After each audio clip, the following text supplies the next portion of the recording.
सबको नमस्ते और थैंक यू वेरी मच कि आपने ज्वाइन किया मुझको। एक छोटा सा मनुस्मृति का फॉरवर्ड आया था आज मेरे को, सुबह मैं पढ़ रहा था। आज उससे शुरू करते हैं। वो कहता है, मूर्खस्य पंच चिन्हानि गर्वो दुर्वचनम तथा क्रोधश्च दृढ़वादश्च परवाक्येश्वर अनादरः। परवाक्येश्वर अनादरः। इसका मतलब ये हो गया कि जो व्यक्ति होता है मूर्ख व्यक्ति होता है, उसके 5 लक्षण होते हैं। चिन्ह 5 लक्षण होते हैं। घमंड, एक घमंड। दूसरा, दुष्ट वार्तालाप। दुष्ट वार्तालाप मतलब गलत बातें करना। दुष्ट गलत पे भी ज्यादा बदमाश, गलत बदमाश बातें। दुष्ट वार्तालाप। तीसरा, क्रोध। चौथा, जिद्दी तर्क। तर्क तो करता है पर जिद्दी तर्क करता है। ठीक है, जिद करता है और तर्क करता है। और लास्ट बोला है कि अन्य दूसरे लोगों का सम्मान नहीं करता। अन्य लोगों का सम्मान नहीं करता। तो ये जो है 5 इन्होंने लक्षण बताए हैं यहाँ मनुस्मृति में मूर्ख के। आप देखिए, हमने अभी अपने 16वें अध्याय में गीता में इसी पे आ जाना है थोड़ी देर पर। जो भगवान कृष्ण ने कहा है उस पर आएंगे। लेकिन अभी ये देखिए आप कि ये जो 5 लक्षण बताए हैं, हमने अगर एक बार इसके ऊपर ध्यान दिया तो हमको ये पता चलेगा कि इसमें से कोई लक्षण हमारे अंदर तो नहीं है कि हम भी घमंड करते हैं, या हम भी दुष्ट वार्तालाप कभी करते हैं जो कि नहीं अब करना चाहिए, या जिद्दी तर्क करते हैं, तर्की करते रहते हैं जिद के हिसाब से। और या फिर हमारे अंदर भी क्रोध बैठा हुआ है, या किसी और का सम्मान नहीं कर रहे हैं। और फिर जब हम अपना एनालिसिस कर लेते हैं तो फिर देखते हैं आसपास जितने हमको लिखते हैं लोग, कितने लोगों में ये सारे चिन्ह दिखते हैं हमारे को। कितने लोगों में इसके कितने सारे हमको अलग अलग लोगों में दिखते हैं कि ये देखो कैसा इंसान है, ये देखो। Piyush ji, Rahul Gandhi is epitome of this. एकदम ठीक कहा आपने। एग्जैक्ट एग्जाम्पल है वो, पूरी चीजों का सब कुछ है उसके अंदर। ऑल सही सही फाइव। एग्जांपल दिया इंदिरा जी ने। All five. कुछ ढूंढने की जरूरत ही नहीं है कि कौन है कौन नहीं है। सारे खैर, ढूंढना है उसमें। ये 16वें अध्याय पर आ जाते हैं और उसमें देखते हैं कि अब क्या बोल रहे हैं भगवान कृष्ण हमको। हमने 3 पहले श्लोक पढ़े थे जिसमें हमने 26 गुण, दिव्य गुण के देखे थे। जो दिव्य लोग होते हैं उनके गुणों पे हमने बात की थी, 26 गुणों पे। तो वो हमने देखा था पहले 3 श्लोकों में। अब हम उसके बाद आ जाएंगे अगले श्लोक में जिसमें वो असुर की बातें करेंगे। तो मेरे को लग रहा है कि नंबर 4 और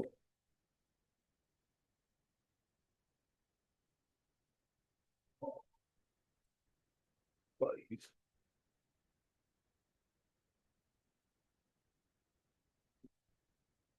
4 और 5 वैसे अलग अलग हैं, दोनों का कनेक्शन उतना नहीं है, पर एक साथ पढ़ लेते हैं क्योंकि 5 में ज्यादा एक्सप्लेनेशन नहीं है। ठीक है ना? तो अलका जी हमको 4 और 5 दोनों पढ़ के सुना दीजिए please. Ji.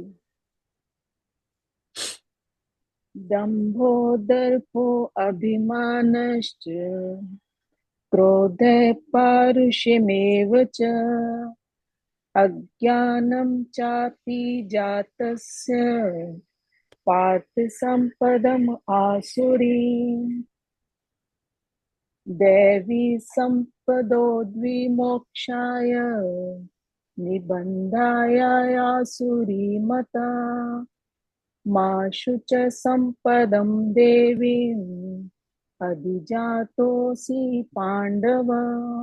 Thank you Alka ji, thank you so much.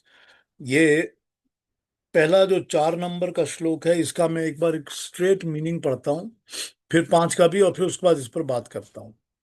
पहला कह रहा है नंबर 4, हे पार्थ, दंभ, दर्प, अभिमान, क्रोध, पारुष्य, अज्ञान, ये उस व्यक्ति के दुर्गुण हैं जो आसुरी संपद लेके जन्म लेता है।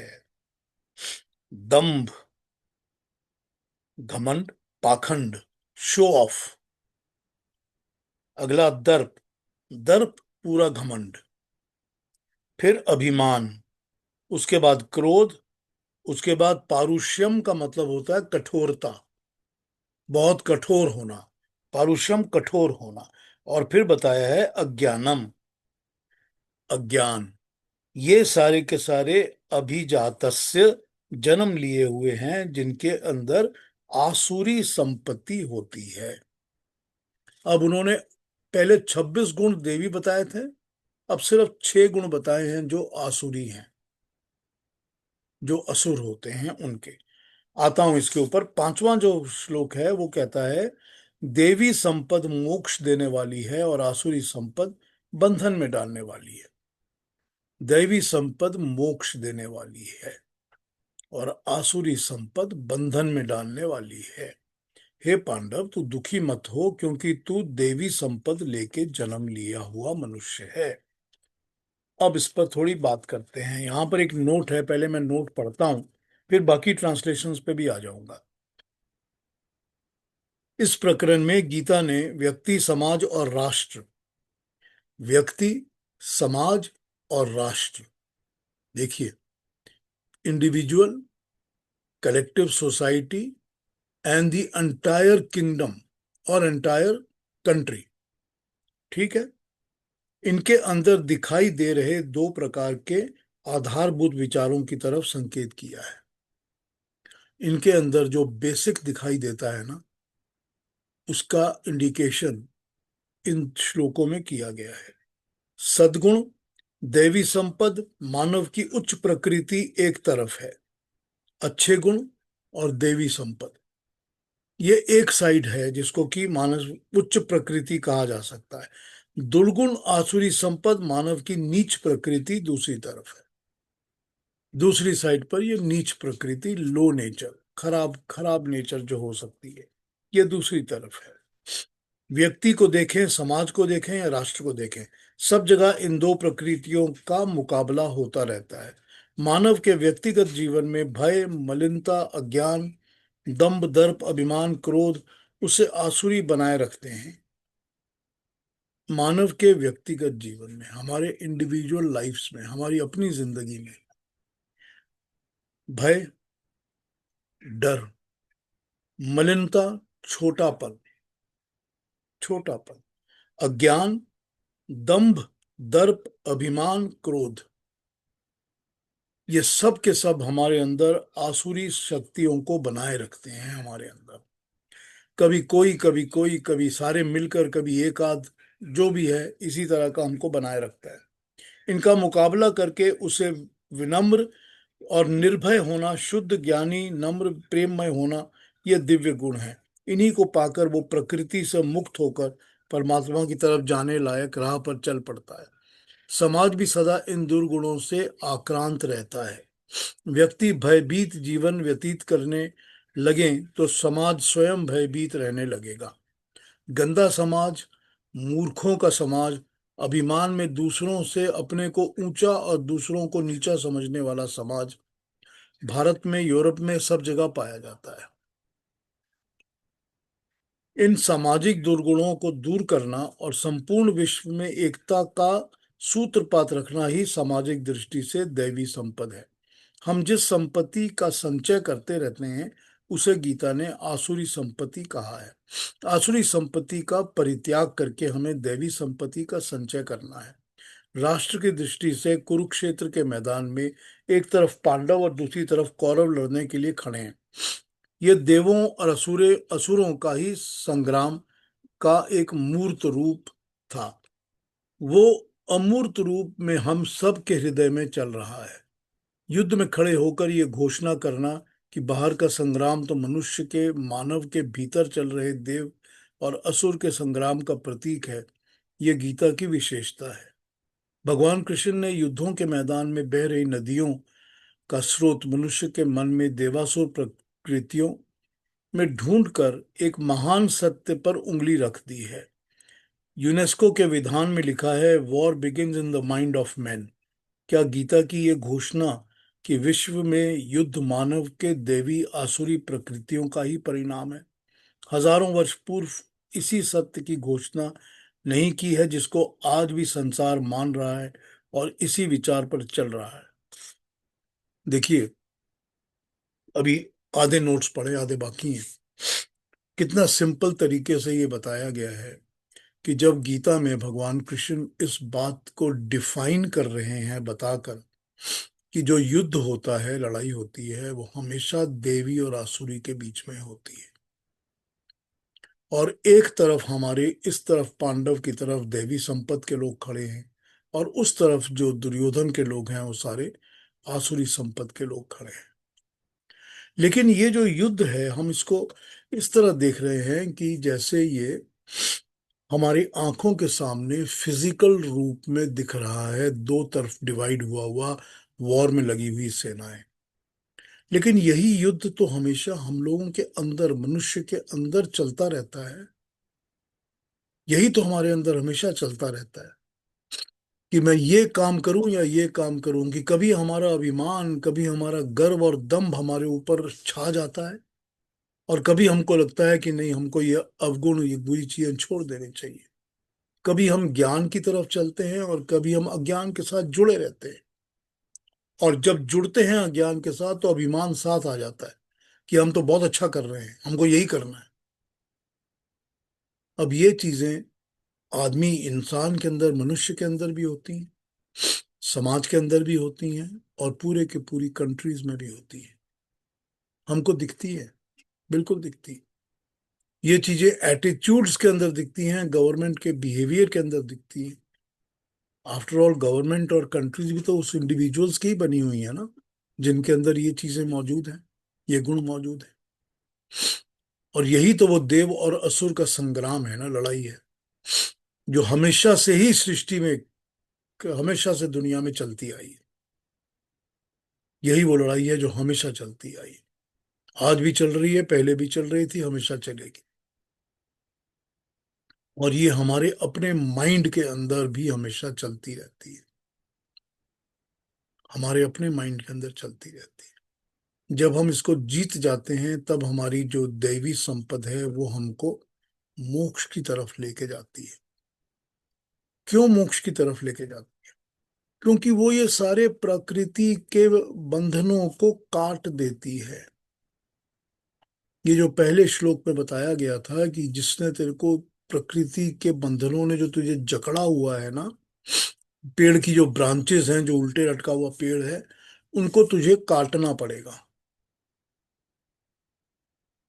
जब तक हम उसको काटेंगे नहीं तब तक हम उससे फ्री नहीं होंगे, मुक्त नहीं होंगे। और जब उसके बंधन से मुक्त होंगे तभी हमको लगेगा कि अब हमारे पास कोई बंधन नहीं है। और मोक्ष क्या है? मोक्ष वही है जिसमें कोई बंधन नहीं होता।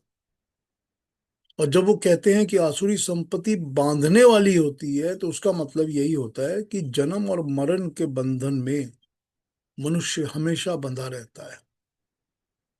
जीवात्मा बंधी रहती है, कभी किसी रूप में जन्म लेगी, कभी किसी रूप में जन्म लेगी, कभी किसी काल भोग को भुगेगी, कभी किसी कष्ट को भुगेगी, लेकिन चलती ही रहेगी इसके अंदर, क्योंकि वो आसुरी संपत्ति के कारण जकड़ी हुई है। यही तो बता रहे हैं भगवान कृष्ण कि मुक्ति कैसे मिलती है। मुक्ति तो तभी मिलती है जब तुम देवी संपत्ति की तरफ चलते हो। और वो इतना मुश्किल है क्योंकि वहां 26 गुण गिनाए हैं, उनको एक एक करके अपनाने में ही पता नहीं हमको कितने जन्म लग जाते हैं। और उसको तो अपनाने में लगते हैं, ये 6 छोड़ने में ही सारे जन्म निकल जाते हैं। जिनका इन्होंने 6 का यहाँ जिक्र किया है, जो नाम लिस्ट किए हैं, इनको छोड़ने में ही सारी उम्र निकल जाती है कि अपने अंदर से इनको बाहर निकालो। नहीं पता चलता कौन सा कब पॉप अप करके निकलता है और एकदम हमारे ऊपर छा जाता है। और हम उसके उसके बहते हुए, उसके फ्लो में चलते हुए हम कोई ना कोई ऐसे कर्म कर देते हैं जो हमको नहीं करने चाहिए। फिर कभी रिग्रेट करते हैं बाद में, कभी कहते हैं नहीं हो गया, क्या हो गया, हो गया तो हो गया। फिर वो अभिमान आ जाता है। तो ये यूं ही हमारे अंदर, यूं ही ये चीजें बैठी हुई हैं जिनको हमको निकालना है बाहर। यही वो देव और असुर, देवी और आसुरी, यही बता रहे हैं भगवान कृष्ण, यही पॉइंट आउट करके दे रहे हैं। लिस्ट करके इन चीजों को बना के सामने बोर्ड पे लगा के रख लीजिए। देखिए किस तरह से एक एक एक एक करके कभी ना कभी दिन में, कभी रात में, कभी कोई चीज पनप के एकदम सामने आ जाती है। अपने एक्शंस, अपने थॉट इन द माइंड, अपने थॉट से ही पता चल जाता है कि ये मेरा थॉट इस तरह का है, इस चीज से प्रभावित है कि मुझे दम्भ है, मुझे अभिमान है, या मेरा घमंड है, या मेरा पाखंड है कि मैं शो ऑफ कर रहा हूं, या हमेशा क्रोधित रहता हूं, इस पर क्रोध हो गया, उस पर क्रोध, गुस्सा आ गया, या जिद्दी इंसान हूं। क्या चीजें हैं ये? सब चीजें वो हैं जो कि बड़ी कॉमन है हम लोगों के अंदर। हर इंसान में ये बड़ी कॉमन चीजें दिखती हैं, लेकिन ये कॉमन चीजें ही तो होती हैं जो उसको बंधन में डाले रखती हैं, प्रकृति के बंधन में जकड़ के रखती है। आगे इसको पढ़ता हूं नोट्स को, फिर दूसरी ट्रांसलेशन पर आऊंगा। इन श्लोकों में जिस देवासुर संग्राम का वर्णन है, उसकी तरफ संसार के सब विचारकों की दृष्टि सदा ही जाती रही है। विनोबा भावे ने कहा है कि बहुत प्राचीन काल में मानवीय मन में सद सत प्रवृत्तियों का जो झगड़ा चलता है, उसका रूपात्मक वर्णन करने की परिपाटी पड़ गई है। वेद में इंद्र और वृत्र, पुराणों में देव और दानव, रामायण में राम और रावण, महाभारत में पांडव और कौरव, पारसी धर्म में अहुर अहुर मजदा और अहिरमान, ईसाई मजहब में प्रभु और शैतान, इस्लाम में अल्लाह और इब्लीस। इस तरह के झगड़े सभी धर्म ग्रंथों में आते हैं। काव्य के स्थूल पे और मोटे विषयों में वर्णन सूक्ष्म वस्तुओं के रूपक के द्वारा किया जाता है। धर्म ग्रंथों में सूक्ष्म मनोभावों का वर्णन उन्हें ठोस स्थूल रूप देकर किया जाता है। देव और दानव का रूप देकर इस तरह बताया जाता है। वैसे तो सब धर्मों में देवी तथा आसुरी, इन दो प्रवृत्तियों का वर्णन है, परंतु गीता की विशेषता ये है कि युद्ध के समय जब ये दो प्रवृत्तियां अपने उस उग्र रूप में सामने दिखाई दे रही हैं, जब एक और सद्गुण और दूसरी और दुर्गुण पांडव और कौरव के रूप में आकर सामने खड़े हो गए हैं, तब भगवान कृष्ण ने ऊंची आवाज उठाकर संसार का ध्यान इस सत्य की तरफ खींचा कि ये युद्ध युद्ध करने से समाप्त नहीं होता, संधियों से समाप्त नहीं होता। ये देवी संपत्ति और आसुरी संपत्ति के असाधारण भूत, आधारभूत बेसिक तत्व को समझने से समाप्त होगा। हम झगड़ते हैं पैसे के लिए, शक्ति के लिए, राज्य के लिए। क्यों? क्योंकि इन्हीं को हमने यथार्थ संपत्ति समझा है। भगवान कृष्ण कहते हैं कि ये सब कुछ संपत्ति हैं, परंतु आसुरी संपत्ति हैं। हमें आसुरी नहीं, देवी संपत्ति की रचना करनी है। ये नोट हमको ये बताता है कि भगवान कृष्ण का जो थॉट है, जो 5200 साल पहले उन्होंने हमको समझाया था जिस बात को, वो कोई उनके लिए भी नया नहीं था। उनको भी पता था कि हमेशा से ही यही होता आया है। और जो उन्होंने प्रेजेंट किया है वो हम देखते हैं कि दुनिया के जितने भी और धार्मिक ग्रंथ भी हैं, रिलीजियस के टेक्स्ट हैं, सब में यही चीजें डिफाइन करके बताई जाती हैं। सब इतनी ज्यादा डिटेल में कोई समझाता है कि नहीं समझाता है कि 1 2 3 करके बताएगा, तो दूसरी बात है। पर भगवान कृष्ण तो इसको इन डिटेल समझा रहे हैं कि ये तो झगड़े करने से, लड़ाई करने से, कभी संधि करने से, सेटलमेंट करने से सेटल नहीं होते। ये प्रॉब्लम्स इंसान की सोच के अंदर है, हमारे सब की थॉट के अंदर, सोच के अंदर प्रॉब्लम है। जब तक हमारी सोच ठीक नहीं होगी, ये प्रॉब्लम्स ठीक नहीं होंगी। समाज में भी नहीं, मानव में भी नहीं, और राष्ट्र में भी नहीं। यहाँ देवी संपद के 26 गुण गिनाए हैं और आसुरी संपद के सिर्फ 6 गुण। इसका ये मतलब नहीं है कि इनकी संख्या इतनी ही है। मनोवैज्ञानिक दृष्टि से गुणों का ही विचार करना उचित है। दुर्गुणों पर अधिक बातचीत करना भी दुर्गुण पैदा करता है। इसीलिए गीता ने 6 दुर्गुण गिराकर ही बस कर लिया है। दुर्गुणों का जो भयानक परिणाम होता है, उसकी तरफ गीता ने 6 से 20 श्लोक तक हमारा ध्यान खींचा है, ताकि इनके भयानक परिणामों को देखकर मनुष्य संभल जाए। गुणों की संख्या भी 26 है, अधिक ना हो ऐसी बात नहीं है। गीता ने निर्देश भर दिया है, एक इंडिकेशन दी है गीता ने। ऐसा नहीं है कि ये गुण और दुर्गुण इतने ही हैं कि आप कहेंगे कि ये 6 हो गया तो इसका मतलब और कुछ नहीं है। ऐसा नहीं है। 6 की तरफ ध्यान इसलिए गया है क्योंकि ये 6 एक तरह से ऑल इंक्लूसिव हो जाते हैं। फिर इनके बाद अगर आप साइकोलॉजिकली एक्सपेंशन करोगे तो बहुत लंबी लिस्ट तैयार हो सकती है। लेकिन यहां पर वो सिर्फ एक इंडिकेशन दे के आपको बता देते हैं कि इसको समझो बात को। दूसरी ट्रांसलेशंस देखता हूं कि कौन क्या कह रहा है।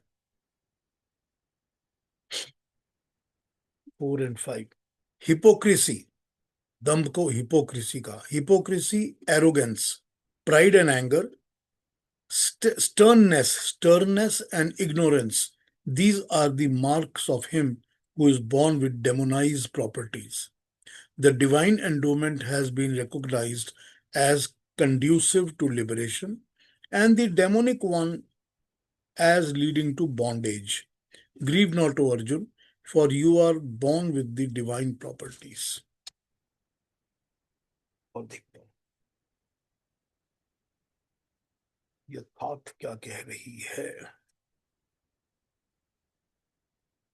हे पार्थ, पाखंड, घमंड, अभिमान, को क्रोध, कठोर वाणी और अज्ञान, ये सब आसुरी संपद को प्राप्त पुरुष के लक्षण हैं। दोनों संपदाओं का कार्य क्या है? इन दोनों प्रकार की संपदाओं में दैवी संपत्ति तो विमोक्षाय, विशेष मोक्ष के लिए ही है, और आसुरी संपदा बंधन के लिए मानी गई है।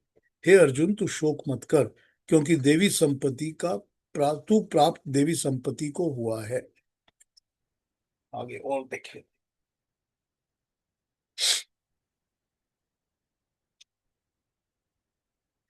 हे पार्थ, दंभ, दर्प, अभिमान, क्रोध, कठोरता और अज्ञान ये आसुरी संपद के वायुमंडल में उत्पन्न मनुष्य के अंदर स्वाभाविक रूप से पाए जाते हैं।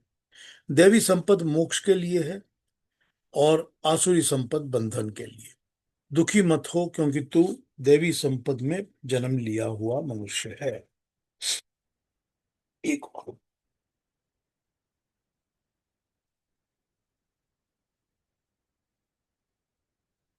पाखंड, घमंड, अभिमान, क्रोध, अज्ञान, कठोर वाणी आसुरी संपत्ति को प्राप्त हुए के लक्षण हैं। देवी संपद मुक्ति देने वाली है और आसुरी संपद बांधने वाली, यही माना गया है। हे अर्जुन, तू चिंता मत कर, क्योंकि तू देवी संपद के वातावरण में उत्पन्न हुआ है। अब आसुरी संपद के भाव बताए गए हैं। धोखाधड़ी, धोखा देने वाला मनुष्य, पाखंडी, घमंड, अभिमान, क्रोध, कठोर व्यवहार।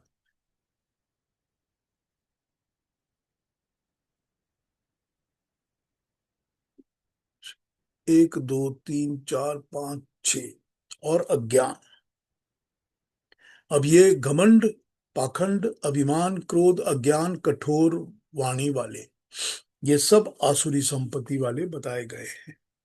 अब यहां पर इसको एक बार फिर से पढ़ के समझने की कोशिश करते हैं कि क्या लिखा है। अब हमको ये समझ में आ गया है कि यहाँ पर इन्होंने ये 6 गुण हमको बताए हैं जो कि आसुरी संपत्ति वाले होते हैं, ऑपोजिट टू देवी। और ये 6 गुणों में उन्होंने पहला बता दिया है पाखंड या दंभ या धोखाधड़ी। इसमें तीनों चीजें आ गई। पाखंड मतलब शो ऑफ करना, दिखावा करना, गलत चीजों का दिखावा करना, ठीक है ना। धोखाधड़ी, लोगों को बेवकूफ बनाना, चीट करना। और फिर दर्प के अंदर आ जाता है घमंड, घमंड करना। अब घमंड और अभिमान दो अलग अलग वर्ड यूज हुए हैं यहाँ, तो हम दोनों को कंफ्यूज नहीं कर सकते। दोनों अलग अलग अवगुण हैं, बुरी चीजें हैं। दर्प, दर्प या घमंड अलग है और अभिमान अलग है, ठीक। अभिमान में जिद्दीपन आ जाता है और दर्प और घमंड के अंदर ज्यादा कठोरता, शो ऑफ आ जाता है। और फिर अगला आ जाता है क्रोध। क्रोध के बाद आ जाता है कठोरता और अज्ञान। क्रोध करना, हमेशा क्रोध, किसी के ऊपर क्रोध करना, किसी बात पे क्रोध करना, हमेशा तुन के बैठे रहना, हमेशा गुस्से में रहना। हमने देखा है ना, जब हमने महाभारत देखी थी, जो सीरियल देखा था हमने महाभारत का, उस महाभारत के सीरियल में हमने देखा था कि जब भगवान कृष्ण सेटलमेंट का लिए जाते हैं उनके पास पांडवों का संदेश लेकर, बसीठी जिसको कहते हैं, बसीठी मतलब ऑफर करना, पीस ऑफर करना, पीस को ऑफर करने जाते हैं जब वो, तो जब इस काम के लिए जाते हैं भगवान कृष्ण, तो उनकी बात जो भी बोलते हैं उस पर दुर्योधन को सिर्फ गुस्सा ही चढ़ा होता है। वो सिर्फ गुस्से से ही जवाब देता है, हर बात का जवाब वो सिर्फ गुस्से से देता है, और गुस्से में वो कठोर वाणी भी यूज करता है और अपमान भी करता है। अब देख लीजिए, सारे के सारे आ जाते हैं ना आसुरी संपत्ति के अंदर ही। एक ही छोटे से एग्जाम्पल के अंदर दो तीन सेंटेंस जो वो बोलता है, सब बातें बिल्कुल साफ आ जाती है। उसके अंदर घमंड और दर्प भी आ जाता है, कि कितना घमंड है उसको अपने ऊपर, कितना दर्प है उसको अपने ऊपर। ये तो एक हमारे सामने क्या कहा जाए उसको, एक आइडियल एग्जाम्पल खड़ा हो जाता है जिसको हम देख के समझ सकते हैं। लेकिन अपनी जिंदगी में अपने लोगों में उतार के देखिए, ये बातें कितनी बार आती हैं, ये बातें हमारे अंदर। और यही सब हैं जो आसुरी संपदा की चीजें। और वो भगवान कृष्ण छह बातें ही बताते हैं यहाँ पर, लेकिन ये छह चीजों के अंदर ऑलमोस्ट एवरीथिंग आ जाती है जो कि ह्यूमन साइकोलॉजी के अंदर आ सकती है। क्योंकि आप जो भी कुछ और एनालाइज करके बोलेंगे वो इन छह गुणों के अंदर ही समा जाएगी, कि हाँ ये चीज है क्योंकि ये इन छह गुणों से आई हुई चीज है। तो जो ये इन तरह के छह गुणों के अंदर से हमको आई हुई चीज दिख जाती है, कि ये हैं चीजें जो कि आसुरी संपदा वाली हैं, तो ये बड़ी क्लियर बात हो जाती है कि ये आसुरी संपदा क्या है। अब हमको उन्होंने, भगवान कृष्ण ने बता दी छह आसुरी संपद की बातें और 26 गुण जो देवी संपद के हैं। अब वो हमारे पास एक तालिका हो गई, एक लिस्ट हो गई, पूरी की पूरी, इस तरफ की एक लिस्ट, उस तरफ की एक लिस्ट, उस तरफ की बहुत बड़ी लिस्ट, इस तरफ की एक छोटी सी प्रिसाइज लिस्ट। अब हम उस लिस्ट के ऊपर जब इधर और उधर के वर्ड्स के ऊपर ध्यान देके पढ़ना शुरू करते हैं,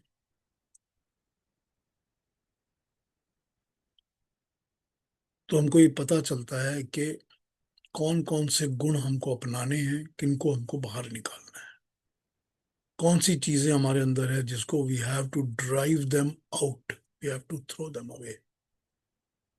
और फिर इसमें एक बहुत बड़ी मैसेज ये होती है कि हमको वैसे गुणों वाले लोग दिखने लग जाते हैं। हमको दिखता है कि इनमें ये गुण है, इनमें ये गुण नहीं है, ये आसुरी गुणों वाले हैं, ये देवी गुणों वाले हैं, हमको दिखने लगते हैं, समझ आने लगते हैं। और जब ये दिखने और समझ आने लगते हैं तो कम से कम हम अपने आप को या तो उनके साथ एसोसिएट करें और या बिल्कुल भी एसोसिएट ना करें। क्योंकि जो आसुरी संपद वाले लोग हैं उनके साथ एसोसिएट करने से हमारे अंदर भी वो आसुरी संपद आएगी, आएगी ही आएगी। और जो देवी संपद के लोग हैं उनके साथ अगर हम सत्संग करेंगे, मिलेंगे, बातें करेंगे, तो हमारे अंदर वो दिव्य गुणों का प्रभाव आएगा। ये बड़ा नेचुरल है, ये होता ही है, बिल्कुल होता है। अब ये चीज समाज की बात तो हो ही रही है, परिवार में भी देख लीजिए आप, अपने परिवार में, अपने आसपास, अपने लोगों के बीच में ऐसे गुणों के दिखने लग जाएंगे आपको कि इसमें ये गुण। अब ऐसा है कि 90% लोग तो सब ग्रे एरिया वाले होते हैं जिसमें सब किस्म के गुण होते हैं, अच्छे भी बुरे भी। लेकिन उसमें से भी जिसको ये एहसास हो जाता है कि मुझे अपने अंदर से बुरे गुणों को बाहर निकालना है, तो उसका तो काम शुरू हो गया ना।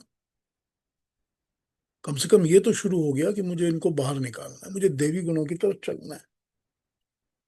और कुछ नहीं तो गीता ने तो 4 श्लोकों के अंदर ही, 16th चैप्टर के पहले 4 श्लोक के अंदर ही 26 और 6 एनलिस्ट करके बता दिए हैं, अलग अलग, एकदम गाइडलाइन स्पेसिफाई करके स्ट्रेट सामने रख दिए। और जैसे भगवान कृष्ण हमेशा करते हैं कि वो लिस्ट भी कर देते हैं, बता भी देते हैं, और फिर ये भी बता देते हैं कि क्यों कारण क्या है, why you should do this and why you should not do this, वो उसका कारण भी आपको बता देते हैं।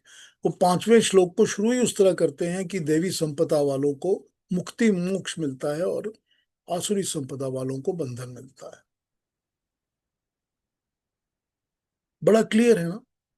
अब इसको आप जितना मर्जी एक्सपैंड कर लीजिए, सोचते जाइए कैसा बंधन मिलेंगे, कौन कौन से टाइज आप होंगे, क्या नहीं होगा, कौन चीजों से मुक्ति मिलेगी, जो मर्जी इसके ऊपर आप अपने थॉट प्रोसेस को चलाते रहिए।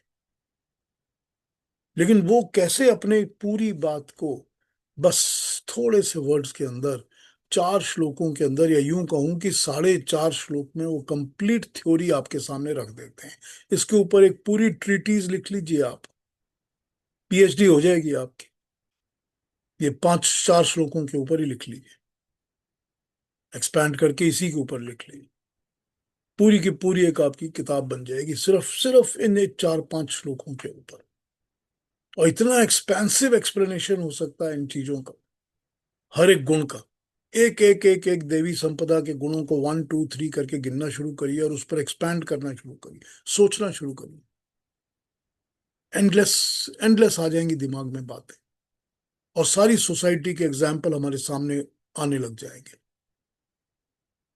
ये भगवान कृष्ण की समझाने की खूबी है, ये गीता की खूबी है कि गीता स्पेसिफाई करके आपके सामने बातों को 1 2 3 4 करके लेआउट करके स्ट्रेट फॉरवर्ड रख देती है, बिना किसी ढकोसले के, बिना किसी कवर के, एकदम स्ट्रेट फॉरवर्ड। और जो वो आपके सामने स्ट्रेट फॉरवर्ड रख देती है, वही बता रहे हैं कि क्यों क्यों तुमको फॉलो करना है। अब हो सकता है कि कोई आपको ये कहे कि मुझे तो बंधन से बहुत मोहब्बत है, बहुत प्यार है, मैं तो ये दुनिया के बंधन को, झमेले को छोड़ना ही नहीं चाहता, मुझे तो बड़ा मजा आता है। होता है ना ऐसा भी, ऐसे भी लोग मिलते हैं ना। तो जो बंधन में रहना चाहते हैं, जिनके अंदर आसुरी संपद है, वो रहें, खुश रहें, इसी में रहें, ऐसे ही जकड़े रहें, रोज सुबह शाम यही करते रहें। अब ये मैं आज आज या कल पता नहीं एक जगह देख रहा था, तो एक वो कोई यूट्यूबर है जो कि इस तरह की सब न्यूज व्यूज सब पब्लिश करता है। वो कहता है मैं तो उस चीजों को ढूंढता रहता हूं कि कहाँ मेरे को इस तरह की नेगेटिव न्यूज मिले, झूठ, गलत मिले, क्योंकि जैसे ही मैं उसको पब्लिश करता हूं मेरे पास 4 5 6 10 लाख व्यूज तो इमीडिएटली आ जाते हैं। फिर उसके बाद कोई चैलेंज करता है तो मैं माफी मांग लेता हूँ कि अच्छा ठीक है, गलत बोल दिया तो माफी दे दीजिए, सॉरी अबाउट इट। बोलते हैं, लेकिन माफी मांगने के पहले ही तो मेरे को करोड़ व्यूज मिल गए और मेरे पैसे बन गए ना। अब ये देखिए, वो ओपनली बोल रहा है इस बात को, मगर आप एक बार सोच के देखिए कि कितना बड़ा मीडिया का सेक्शन है जो सिर्फ यही करता है। वो सिर्फ यही करता है कि झूठ तो बोल दो, देखा जाएगा उसके बाद क्या होगा। ये कितनी बड़ी आसुरी संपद है। अब इसको इसको देखने वाला भी उससे अफेक्ट होता है, इसके साथ जुड़ने वाला भी अफेक्ट होता है, लाइक करने वाला भी अफेक्ट होता है, सब्सक्राइब करने वाला भी अफेक्ट होता है। तो क्या है, इससे दूर रहिए, किसी भी झूठ से, किसी भी गलत से, पाखंड से, इन सब चीजों से दूर रहिए। एक अपने अंदर, अपने ही अंदर जब हम ये 6 के 6 गुण देखते हैं जो आसुरी संपद के बताए गए हैं, भगवान कृष्ण ने जिनको बताया है हमारे अंदर, अगर हम उन 6 गुणों के ऊपर जरा सा, इतना सा ध्यान डालें कि हमारे अंदर एक वो अपने ही अंदर एक डिफेंस सिस्टम बिल्ट हो जाना चाहिए कि जैसे ये गुण नजर आते हैं हम उस इंसान को अवॉइड करें। जैसे ही हमको नजर आते हैं कि ये गुण है किसी के अंदर, हमारे अंदर का डिफेंस सिस्टम उसको रिजेक्ट करेगा कि ना भाई, ये मैं, इसकी जरूरत नहीं है मुझको, आई डोंट नीड दिस। क्योंकि जैसे ही आप एसोसिएट होंगे वो गुण आपके ऊपर असर करेगा, गुण आप पर असर करेगा, हमेशा असर करता है, एक दूसरे का गुण हमेशा असर करता है। अब ये परिवार के भी लोग हो सकते हैं, अपनी ही फैमिली के लोग हो सकते हैं, अपने जान पहचान के हो सकते हैं, सोसाइटी एनलार्ज हो सकती है, कम्युनिटी में तो बहुत लोग मिल जाते हैं इस तरह के, भरे पड़े होंगे। फिर आप उस कम्युनिटी के लोगों को या उस कम्युनिटीज को अवॉइड करना शुरू करिए। जहां तक तो अपना सवाल है, हम अपने को तो अगर नहीं इम्प्रूव करेंगे तो हमको इस गीता को पढ़ने का फायदा कुछ नहीं है। अगर हम अपने को ही ये नहीं सोचते कि हमने तो इस आसुरी संपत्ति से बाहर निकलना है और देवी संपत्ति के अंदर हमको समाना है, आना है, अगर हम उस चीज को अपने अंदर अपने जीवन में नहीं ढालते कि ये 5 श्लोकों के अंदर 1 2 3 करके जो बताया गया है उसमें से मैं कितने को फॉलो कर सकता हूं या कितनों को अवॉइड कर सकता हूं, कि वो 6 जो बताए गए हैं आसुरी संपत्ति के गुण, उनको कैसे अवॉइड कर सकता हूं, या जो ये देवी गुण बताए गए हैं 26, उनको अपनाना शुरू करूं 1 2 3 करके। अगर हम अपने आप को अपने अंदर ये डालते हैं तो इट इज लाइक एक मनुष्य, 2 मनुष्य, 4 मनुष्य, इसी तरह तो सोसाइटी बनती है ना। कम्युनिटी और सोसाइटी इसी तरह बनती है, और देश भी, मुल्क भी इसी तरह बनता है। तो ये चीजें अपने अंदर लानी बहुत जरूरी है। भगवान कृष्ण ने बड़ी क्लियरली ये बातें बता दी हैं। और जब वो बताते हैं कि ये बंधन में डालने वाली होती हैं, तो बंधन किस चीज का है? बंधन तो वही है जो उन्होंने पहले पेड़ के एग्जाम्पल से समझाया था, कि उल्टा पेड़ है, उसकी ब्रांचेस ने तुमको जकड़ा हुआ है, उनको काटना पड़ेगा। और वो काटने के लिए ही तो ये देवी संपत्ति की 26 गुण बताए गए हैं, कि जब ये गुण आएंगे तब वो ब्रांचेस कटेंगी, वरना तो वो बंधन में जकड़ के रखेंगी। कभी मनुष्य का जन्म मिलेगा, कभी कीड़े का मिलेगा, कभी पंछी का मिलेगा, कभी जानवर का मिलेगा, मगर यही होता रहेगा, यही चलता रहेगा। बार बार पैदा होंगे, बार बार मरेंगे, बार बार पैदा होंगे, ये बंधन बंधा ही रहेगा, ये जकड़न बंधी ही रहेगी, कर्म कर्म फल बंधे ही रहेंगे। क्योंकि जितनी भी आसुरी संपत्ति की चीजें हैं, जैसे मैंने पहले बताया था आपको, वो सब की सब प्रकृति से जुड़ी हुई हैं, सब प्रकृति से जुड़ी हुई है। किस चीज का अभिमान होता है? किस चीज का अभिमान होता है? प्राकृतिक वस्तुओं का ही होता है। अभिमान मुझे किस चीज का है? मुझे इस चीज का अभिमान है कि मैंने बहुत ज्यादा पैसा कमा लिया। प्राकृतिक पैसा ही है ना वो हमारा, और तो कुछ नहीं है। ये तो सब बंधन में डालने वाली वस्तुएं हैं, सब की सब बंधन में डालने वाली वस्तुएं। तो जब किसी चीज का, ये सब चीजें प्रकृति से ही पैदा होती हैं, क्रोध भी, दंभ भी, घमंड भी, पाखंड भी, सब। तो ये जब प्रकृति से ही पैदा हुई और इससे बंधी हुई चीजें हैं, तो हम तो प्रकृति से बंधे ही रहेंगे। और जैसा हमने उसमें श्वेताश्वतर उपनिषद में पढ़ा था, कि वो ब्रह्म चक्र जो चल रहा है, वो चक्र ऊपर घूमता रहता है। हमारी आत्माएं जाती हैं उस चक्र में, फंसती हैं, फिर दोबारा वापस नीचे आ जाती हैं, फिर शरीर धारण करती हैं, फिर वापस आ जाती हैं, फिर कभी ये शरीर कभी वो शरीर मिलता रहता है, फिर हम इस चक्कर में लगे रहते हैं, फिर वही सब कुछ करते हैं जो पहले करते हैं, क्योंकि संस्कार वैसे ही बैठे हुए हैं, संस्कार ठीक ही नहीं हो रहे। जब तक संस्कार ठीक नहीं होंगे, कहाँ से ठीक होगा मनुष्य? इसीलिए तो उन्होंने कहा ना कि सारा युद्ध जो है मनुष्य के मानव पलट पे, मानस पलट पे हो रहा है, इन दी माइंड।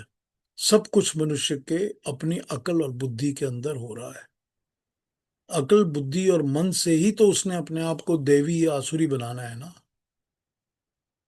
तो अगर आसुरी संपद मन के अंदर, दिमाग के अंदर बैठी है, तो वही तो है जो हमको कर्म करवाती है,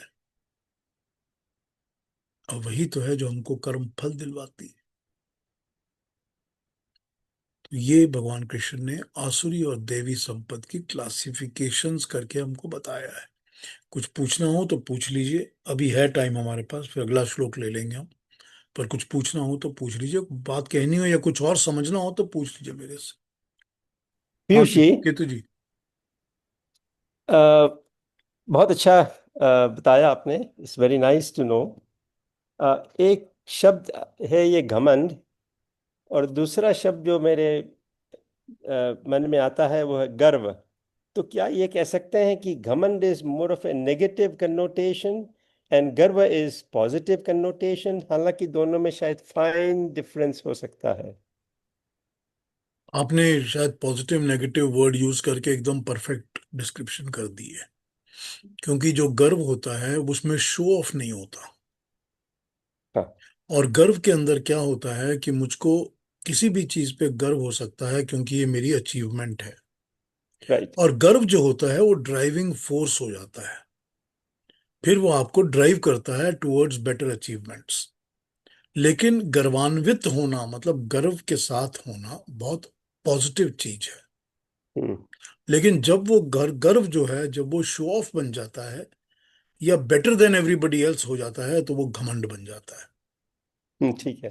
तो जब वो घमंड बन जाता है तब वो उसमें नेगेटिविटी आ जाती है बहुत ज्यादा। फिर वो गर्व का गुण जो है वो घमंड होके नेगेटिव बन जाता है पॉजिटिव से।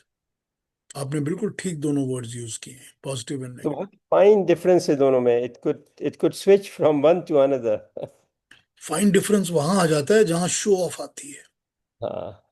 जैसे ही शो ऑफ आती है ना, जैसे ही उसमें मैं आता है ना, वो मैं आते ही घमंड हो जाता है। तो फिर वो जब मैं की बात आती है शुरू तो फिर घमंड शुरू हो जाता है। That is where it is. और मैं आता है, जब मैं आता है तो अभिमान भी आ जाता है साथ। हाँ अभिमान के साथ घमंड आता है और घमंड के साथ शो ऑफ आ जाता है। तो वो एक माइनर डिफरेंस जो है ना, गर्व जो मूव कर जाता है उस तरफ, तो बस दैट इज तो व्हाट। जैसे तो जैसे एक उदाहरण देता हूँ आ, कि मुझे कि मेरा बच्चा कंपटीशन में, एथलेटिक कंपटीशन में भाग ले रहा है और उसको पहला नंबर आया, तो ये कह सकते हैं कि मुझे अपने बच्चे पर बड़ा गर्व है।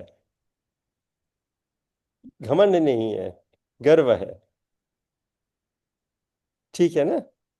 लेकिन जब आप उस अचीवमेंट के लिए एक बहुत बड़ी पार्टी थ्रो करते हैं और फिर उस पार्टी में लोगों के सामने खड़ा करके दिखाते हैं और वो शो ऑफ करते हैं और बाकियों को बताते हैं कि आप इसके सामने कुछ नहीं है, तो वो गर्व जो है ना वो घमंड बन चुका। घमंड में नहीं है। बिल्कुल सही, बिल्कुल सही। मगर है ना? होता है ना, ये सोसाइटी में हम देखते हैं ना, ये होता है, बिल्कुल बिल्कुल बिल्कुल होता है। देखते हैं हम, यही चीज देखते हैं हमेशा। हाँ। तो यहीं पर वो घमंड बन गया जो गर्व था।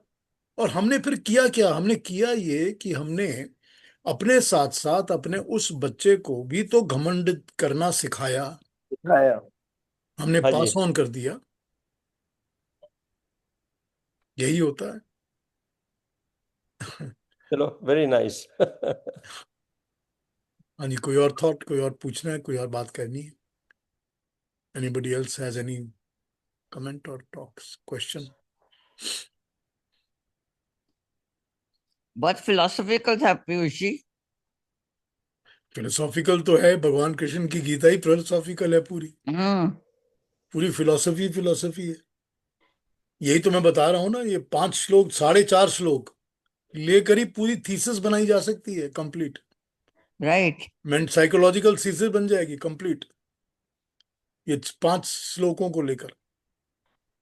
पीएचडी हो जाएगी उसमें। हाँ बिल्कुल, पीएचडी हो जाएगी उसके ऊपर। तो फिलोसॉफिकल भी है और पूरी इन डिटेल, कितनी ज्यादा कमाल की चीज बताई है इन्होंने। छोटे छोटे वर्ड्स में अपनी पूरी बात बता देते हैं। एकदम सहलाई से समझ में आ जाता है, वेरी सिंपल। वो अपने में दिखने लगता है। हाँ बिल्कुल, बिल्कुल दिखने लगता है। यही तो अच्छा लगता है। हम्म। यही तो हमको लेना है ना, जब हम गीता पढ़ रहे हैं तो हमको तो यही अपनाना है ना, यही लेना है ना, कि अपने ऊपर ही फर्स्ट एप्लीकेशन तो अपने ऊपर ही होनी चाहिए। हम्म। फिर किसी और के ऊपर बात कर सकते हैं। हाँ जी, और कोई क्वेश्चन बात, नहीं तो अगले पे आ बस जाते हैं। पीयूष जी, एक और ये है कि कई बार क्या होता है कि हमारे संपर्क में जो भी लोग आते हैं, फ्रेंड्स हैं, फैमिलीज हैं, बिजनेस एसोसिएट्स हैं, हमें नहीं मालूम पड़ता कि इन जो 6 चीजें हैं उनमें से किस किस दुर्गुण कब पॉपअप हो सकती है उनकी परिस्थिति में या स्थिति में, ये हमें नहीं मालूम पड़ता। ऐसे लगता है कि वो सब बिल्कुल अच्छे लोग हैं और they are very jolly fellows and this and that, but कभी कुछ उनको डिफेंसिव मोड में आ जाते हैं तो प्रोबेबली इनमें से एक गुण पॉपअप हो जाता है, चाहे हम्म क्रोध है, चाहे अभिमान आ जाता है, और वो पकड़ना बड़ा मुश्किल हो जाता है क्योंकि देन वी डोंट नो किस किस सिचुएशन पे उनकी ये चीजें कम्स अप। नहीं, देखिए केतु जी, नॉर्मली हमारी जो सोसाइटीज हैं, इसमें सब लोग जो मिलते हैं किसी से तो अपना बेस्ट फॉरवर्ड पुट रखते हैं। हम्म राइट। अपना सबसे अच्छा जो मैं बहुत अच्छाई है मेरे में, वही अपने आप को सामने रख के लोग इंट्रोड्यूस करते हैं एक दूसरे के साथ। तो कोई अपनी बुराई तो सामने रख के करता नहीं बात। लेकिन जब अच्छाई की बात करते हैं तो हम सब उनकी अच्छाइयों को एक्सेप्ट करके हेलो हाय करके एक तरह से कंफर्ट जोन में आ जाते हैं। लेकिन फिर जब हमको वो पॉपअप्स नजर आने लगते हैं, क्योंकि वो हमसे या तो कंफर्टेबल हो जाते हैं या उनका रियल मतलब निकलना शुरू हो जाता है अंदर से। तो जब वो पॉपअप्स नजर आने शुरू होते हैं तो जैसे हमने उनको अपने कंफर्ट जोन में डाला था उसी तरह कंफर्ट जोन से बाहर निकाल दीजिए। कोई बात नहीं, हो सकता है कि 3 दिन 10 दिन 15 दिन लगते हैं, कई बार लगता है टाइम, कई बार साल लग जाते हैं किसी को समझने में, जानने में। बिल्कुल। लेकिन जब वो समझ में आ जाए तो मनुष्य को उस समय अपने जिंदगी से बाहर कर दीजिए, काट लीजिए। अब ये आप कहेंगे कि कहना बड़ा आसान है, कई बार तो ऐसे लोग होते हैं जिनको हम, अपने ही लोग होते हैं तो उनको हम कैसे काट के बाहर निकालें, निकाल नहीं सकते। तो नहीं, मत निकालिए, मगर उनके साथ असर लेना बंद कर दीजिए। उनके साथ हेलो हाय के कांटेक्ट तक रखिए, आप बहुत अच्छे हैं, बड़ा अच्छा लगा मिलके, वो ठीक है। उसके बियॉन्ड उनके साथ मिलना जुलना मत करिए, विचारों का मिलना जुलना बिल्कुल भी मत करिए। फिर ये पता चल जाता है आपको ना, तो how are you going to avoid, how are you going to stay away. तो स्टे अवे करना तो बहुत जरूरी हो जाता है। हाँ जी। तो this is the way to do it. तो जब भी वो, किसी भी इंसान के अंदर जब ये अवगुण पॉप अप करके नजर आने लग जाते हैं, तो ये समझ में आ जाएगा कि इसके संस्कारों में ये चीज बसी हुई है ना। तभी तो पॉप अप कर रही है ना, हाँ जी। तभी उभर के सामने आ रही है ना बातें, क्योंकि वो कहीं ना कहीं तो अंदर बैठी हुई है। तो जब वो बैठी हुई हैं अंदर और पॉप अप करके निकल रही हैं, तो कम से कम अब तो हमको सामने दिखने लग गई, समझ में आ गई। अब ये ऐसा ही है। अब देखिए, जब हम किसी भी सत्य की राह पकड़ते हैं, किसी भी किस्म के सत्य की राह, कि हमने तो सत्य की राह पे चलना है, तो हमारे बहुत दुश्मन तैयार हो जाते हैं। बहुत लोगों को अच्छा नहीं लगता है, बहुत लोगों को बुरा लगता है, बहुत लोगों को कटु लगता है, बहुत लोग तैयार हो जाते हैं। लेकिन ये तो होना ही है, क्योंकि ये जो पूरी की पूरी भीड़ है, ये तो वही प्राकृतिक बंधन वाली भीड़ है जिसको काट के मेरे को आगे निकलना है। ये वही तो है, सारी की सारी प्राकृतिक बंधन की भीड़ मनुष्य के रूप में जकड़ के पकड़ के नीचे खींच रहे हैं ना। इनको ही तो काट के मुझको आगे बढ़ना है ना। तो ये जरूरी तो नहीं है कि सोसाइटी के अंदर जब हम किसी भी अच्छाई को या सत्य को अपनाएंगे तो लोग उसको समझेंगे, ये कोई जरूरी नहीं है, कोई जरूरी नहीं है। ठीक है। अब राइट। वेरी आपके घर राइट। में, आपके घर में आपने एक गेट टुगेदर किया है, 15 20 25 लोग आए हुए हैं, बातें कर रहे हैं। अब आप चाहते हैं कि ये एक किस्म की बात मेरे घर में ना हो। हम्म मैं आपको एक एग्जांपल देता हूँ, चलिए मुझे याद आ गया, पुराना एग्जांपल देता हूँ। ठीक है। जिन दिनों में मैं कनाडा में, कनाडा के अंदर, ये 2006-07 की बात है, मैं कनाडा में विश्व हिंदू परिषद कनाडा का सेक्रेटरी था, जनरल सेक्रेटरी था। तो उन दिनों हमारी वो एक दशहरा की पार्टी हुआ करती थी कि गेट टुगेदर होगा दशहरे का, हर साल दशहरे में होता है तो हम भी करेंगे। तो उसमें हम लोग क्या करते हैं कि टेबल पर टिकट्स रख लेते हैं और लोग आते हैं, हमको पैसे भी कुछ इकट्ठे होते हैं और एक अच्छा डिनर विनर हो जाता है, और उसमें कुछ सांस्कृतिक कार्यक्रम वगैरह भी होते हैं। तो डिसाइड हो गया। पहली लड़ाई तो मुझको इसके लिए लड़नी पड़ी कि उसमें कोई भी नॉन वेजिटेरियन खाना नहीं होगा। अब आपने जैसे ही कह दिया तो आधे तो लोग नहीं, बचा हमारी टिकट ही नहीं बिकेगी। कोई खाने ही नहीं आएगा आपके वहां, टिकट ही नहीं बिकेगी। तो जब नहीं बिकेगी टिकट तो ठीक है, देखा जाएगा, लेकिन हमने नहीं करना, इस पर आपको खड़े रहना पड़ेगा। तो आपकी जो एग्जीक्यूटिव कमिटी है उसी में 50% आपके दुश्मन हो जाते हैं। सबसे पहली बात। उसके बाद और एक बड़ी लड़ाई, एक और बड़ी लड़ाई कि उसमें बार रखना है कि नहीं रखना। अरे, हम हिंदू परिषद की मीटिंग कर रहे हैं और उसके अंदर आपको चाहिए कि शराब रखी जाए। फिर तो जी फिर लोग आएंगे ही नहीं शाम को आपके यहाँ। देखिए आप किस तरह आपको किसी स्टैंड पे खड़े होना पड़ता है, और आपके बहुत सारे उसमें ऑपोजिशन के लोग खड़े हो जाते हैं। वो आपको स्टैंड लेना ही पड़ता है। If you have the conviction in your mind that I have to stand with the conviction of truth, principle. तो करना ही पड़ेगा। अच्छा, ये सब कुछ हो गया ना, मैं आपको सच्चा इंसिडेंट बताता हूँ। सब कुछ हो गया, पार्टी चल रही थी हमारे, ये जो फंक्शन प्रोग्राम किया गया ये हमारे मारखम के आर्य समाज के नीचे ग्राउंड फ्लोर में जो हॉल है उसमें किया गया। तो ठीक है, प्रोग्राम चल रहा है। अब वो प्रोग्राम के बीच में पुलिस वाले आ गए और मेरे को आके उन्होंने बाहर बुलाया, बोलते हैं कि आप सेक्रेटरी हैं। मैंने कहा बाहर आइए।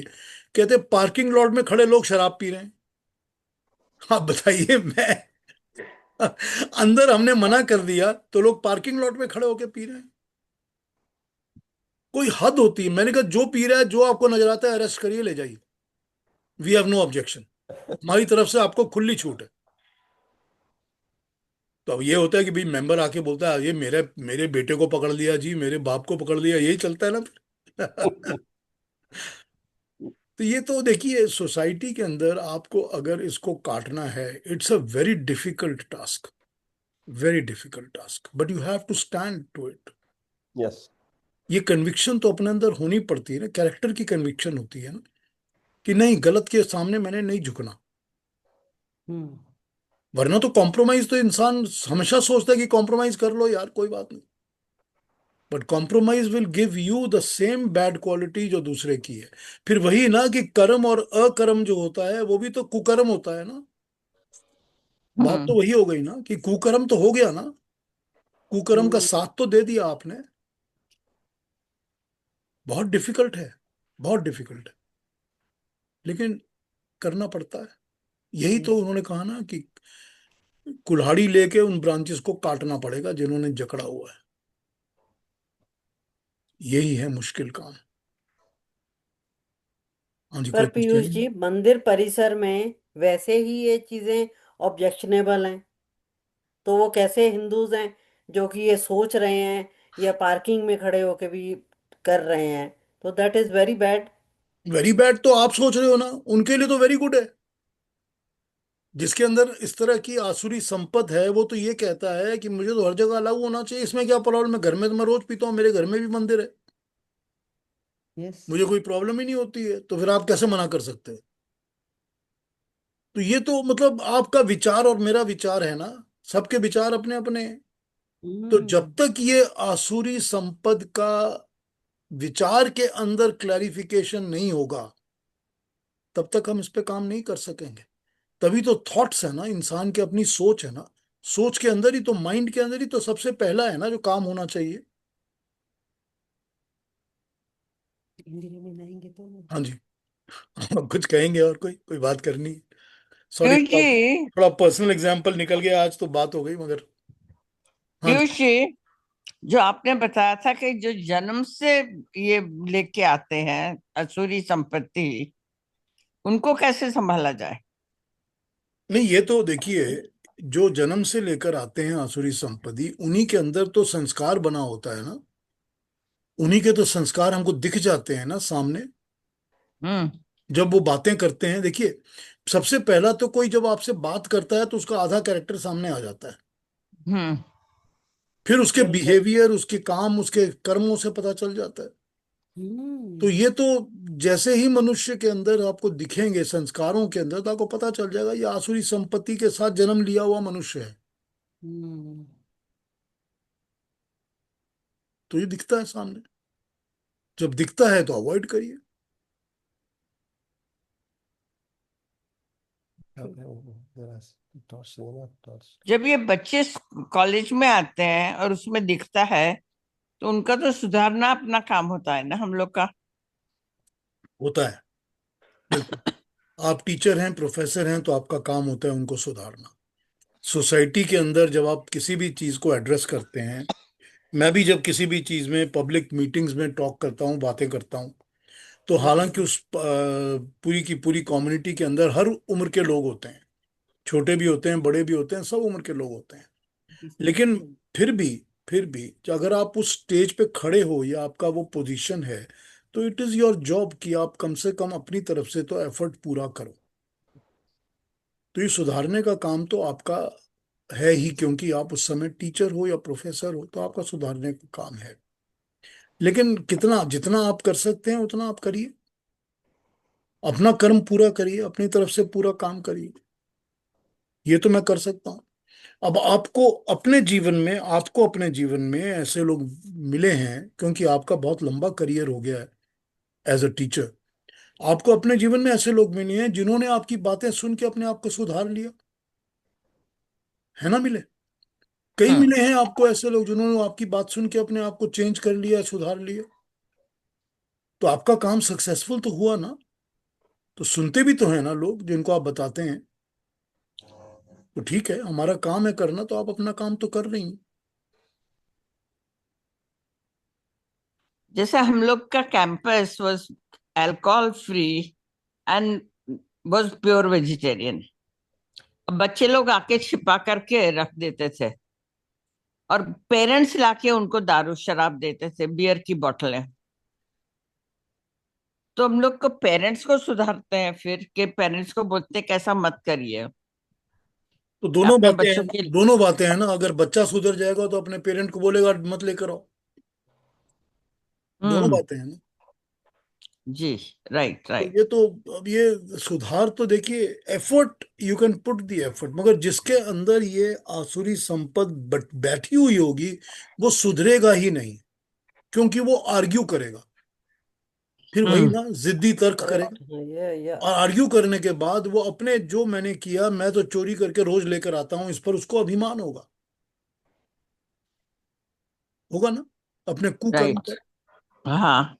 फिर वो हर चीज में उसका अज्ञान का साथ देना जरूरी है ना। फिर वहां पर आप क्या चेंज करेंगे? फिर तो वो आसुरी संपद का इंसान है। आप कोशिश कर सकती हैं, उसके बियॉन्ड तो आप कुछ नहीं कर सकते। फिर वही जो भगवान कृष्ण कहते हैं कि पनिशमेंट, फिर तो पनिशमेंट ही देनी पड़ती।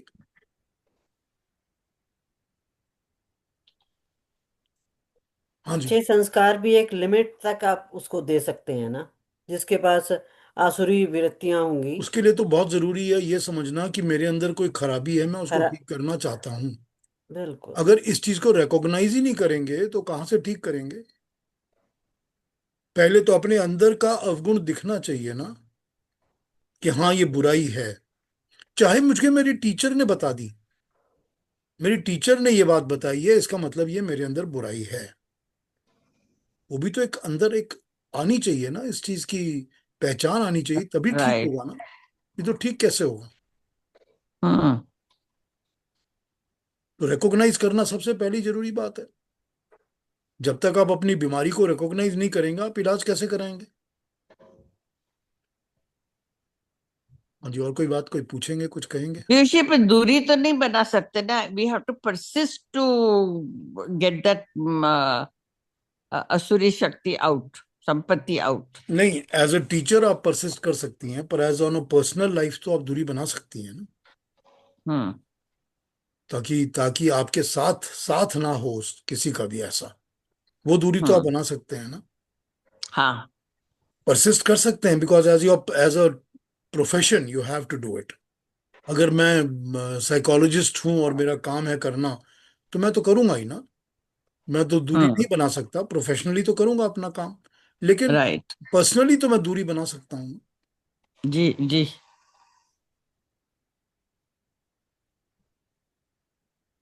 हाँ जी, और अच्छी बात है, बहुत अच्छी बात है। Thank you, thank you Indira ma'am. हाँ जी, और कोई कुछ कहेंगे? आज कोई और बात करनी है, कुछ पूछना है किसी को? Namaste, Piyush ji. हाँ जी सीता Namaste, जी, नमस्ते everyone. नमस्ते Sita. Sorry, I walked in late. Uh, I was a little late because I was caught up. So I heard, to the extent that I heard, um, you gave such practical examples that it can be associated with every life. It doesn't have to be only yours. It's happened so many times with me. So practically, जब होता है, the effort that you have to put in to get rid of these people or these qualities evil within you becomes double. It becomes even more difficult because it needs a lot more effort. So when you're talking about, somebody was talking about the parents trying to spoil the children. So start by correcting the children, because I'm also a teacher. Starting by correcting the children so that they go back and correct the parents is a very sad state of affairs. Because most of the times, जैसे आपने कहा था ना, going from pride to ego. So they don't want their children to be blamed. Instead of correcting, when we go correct the children, call the parents, your child is doing this wrong. So why don't you correct? I'm bringing it to your notice. Then you make a fool of yourself because they try to defend.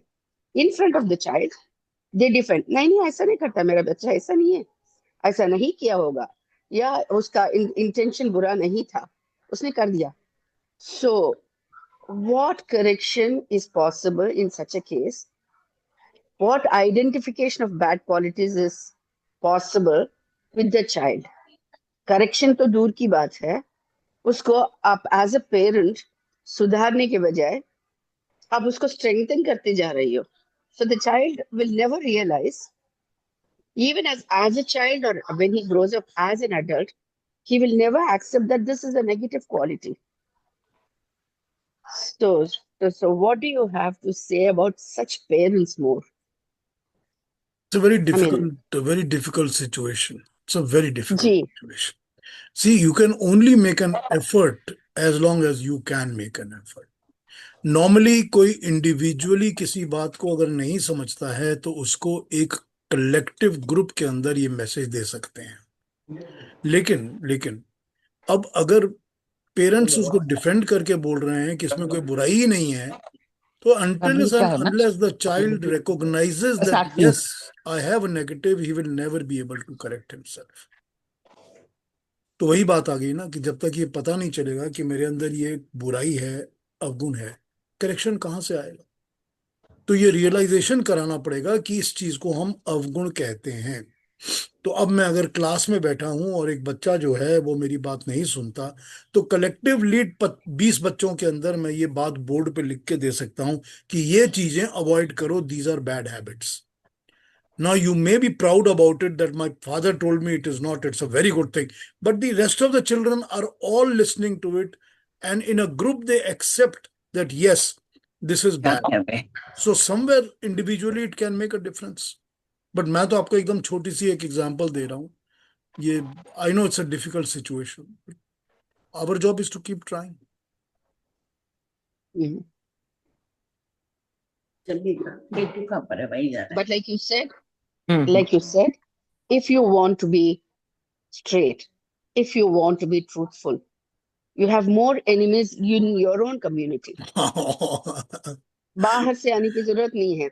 कहाँ सीता जी, मैं रोज face करता हूँ इस चीज को. Exactly. बहुत बुरा लगता है कि बच्चा बिगड़ रहा है and you cannot do anything about it. He is also, because you see your child in that child. So it's painful. It's painful to see that your own community will say, क्यों बार बार बोलते हो? The parents know. They know. आप क्यों बोलते हो बार बार? हाँ ठीक है, बच्चा ठीक है, पेरेंट्स कह रहे हैं तो मान लो ना. ऐसा मेरा मन नहीं करता है कि मानो. I have something called a conscience. When for the same work that I'm expected to do, I'm taking money, feeding my family with that money. एक conscience नाम की चीज होती है ना, कि I'm taking money, feeding my children with that money, but I'm not doing my job properly. इतना देखिए, सोचने की जरूरत नहीं है. I know, इतना सोचने की जरूरत नहीं है. नहीं, there is a certain limit till which you can go.